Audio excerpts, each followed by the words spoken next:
Praise the lord. దేవుణ్ణి మనం స్తుతించడానికి ఎన్ని కారణాలు ఉన్నాయి. సంతోషంలో ఉంటే దేవుని ద్వారా పొందుకున్న ప్రతి ఆశీర్వాదం బట్టే దేవుని స్తుతించు.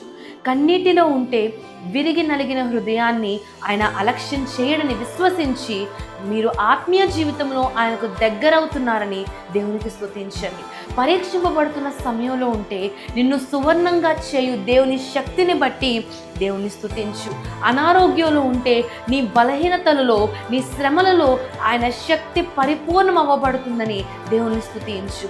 సూర్యోదయం మొదలుకొని సూర్యాస్తమయం వరకు దేవుడు నీ జీవితంలో ఉంచిన ప్రతి పరిస్థితిని బట్టి ప్రతి వ్యక్తిని బట్టి దేవుని స్తుతించు. ఎందుకంటే స్తుతించడానికి ఒక్క కారణం కాదు, స్తుతించడానికి ప్రతిదీ కారణమే.